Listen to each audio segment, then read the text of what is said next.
ఆ పాప నడుముకి చుట్టూ కట్టి ఉన్న మొలతాడనేది బాగా టైట్ అయిపోయి స్కిన్ అనేది డీప్‌గా కట్ అయింది.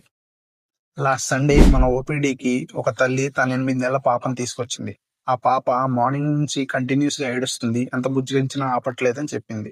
అయితే ఆ పాపని పూర్తిగా ఎగ్జామిన్ చేసిన తర్వాత తెలిసిందేంటంటే, ఆ పాప నడుముకి చుట్టూ కట్టి ఉన్న మొలతాడనేది బాగా టైట్ అయిపోయి స్కిన్ అనేది డీప్‌గా కట్ అయింది. ఇలాంటి సమస్యలొస్తాయనే పీడియాట్రిషియన్స్ ఫస్ట్ 1 ఇయర్‌లో పిల్లలకి ఎటువంటి మొలతాడు, ఆ దిష్టి తాడు అనేది కట్టొద్దని చెప్తారు. కానీ తల్లిదండ్రులు మాత్రం ఈ డాక్టర్స్‌కేం తెలుసు సాంప్రదాయం గురించి అని చెప్పి కొట్టిపడేస్తూ ఉంటారు.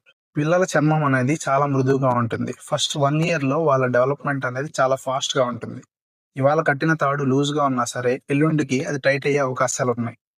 అయితే ఇటువంటి తాళ్ళు టైట్‌గా కట్టినప్పుడు పిల్లల చర్మానికి, తాడుకి మధ్యలో తేమ చేరి ఇన్ఫెక్షన్ రావడం, స్కిన్ అనేది డీప్‌గా కట్ అయిపోవడం, బ్లడ్ సర్క్యులేషన్ అనేది ఎఫెక్ట్ అయ్యే రిస్క్ కూడా ఉంది.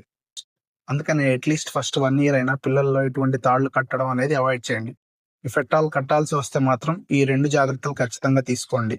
ఫస్ట్ పిల్లల చర్మానికి, తాడుకి మధ్యలో అట్‌లీస్ట్ 1-2 ఫింగర్స్ పట్టే గ్యాప్‌నుంచండి.